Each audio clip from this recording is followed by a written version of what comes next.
E-readers are a top holiday gift this season, but which one is right for the bookworms on your list? Well, luckily our electronics editor, Paul Reynolds, has checked them out. Hi, Paul. Hi. So tell us what's going on with e-readers.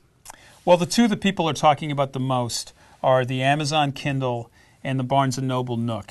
Both of them have a 6-inch screen. They both use the same e-ink technology, which is a low-energy technology that allows these to run for days on a charge rather than the hours that maybe your laptop or your cell phone runs. Right. And they both have pretty crisp type. In our tests, they're pretty comparable in terms of the quality of the type, pretty easy to use. As you see, the Nook has a second color touchscreen underneath to help with navigating to content, whereas the Kindle has a keyboard at the bottom underneath the screen that you actually read the books on. These are both wireless ebook readers, which is to say they don't need to be connected to a computer. You don't need to load software onto a computer to use them. They work right out of the box. As ebook readers go, simple to use. Well, that's great. Now, but I've heard, I think, that the Nook is unavailable right now, so we're talking about the holiday season. The Nook is the newer device, and it is sold out now. If you order a Nook now, you won't get it until the new year, whereas the Kindle is available. So we've said they're both pretty easy to use. Is one a little bit easier to use than the other? Well, they're different in how you get to content. With the Nook, you use that second touch screen to navigate through your library or go to the bookstore online. With the Kindle, you use a joystick to navigate to what you want to do. Then once you have the content up on the screens on both of these devices, the navigation is fairly similar. You use buttons on each side of the screen to go to the next page or back to the previous page to advance through.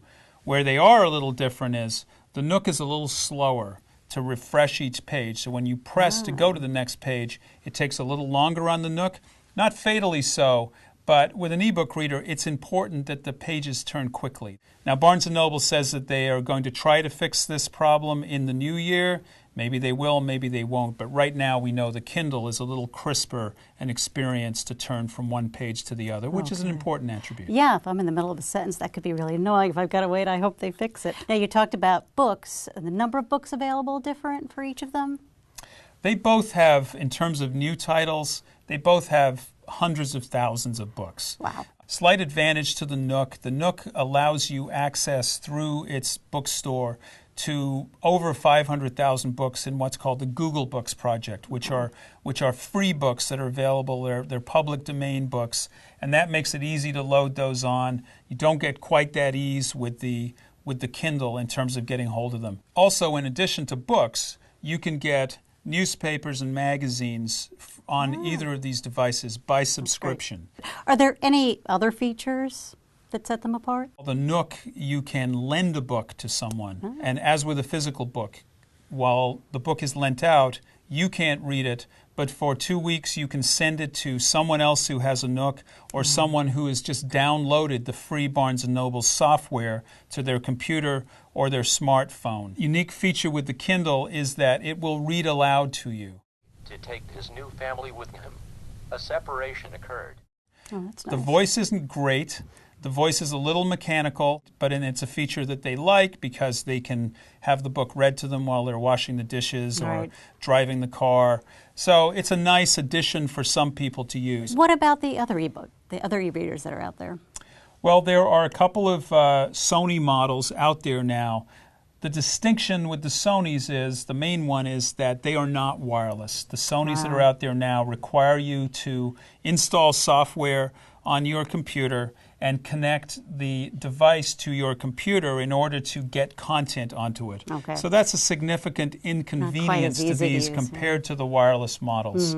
There's also a larger Kindle model, the Kindle DX.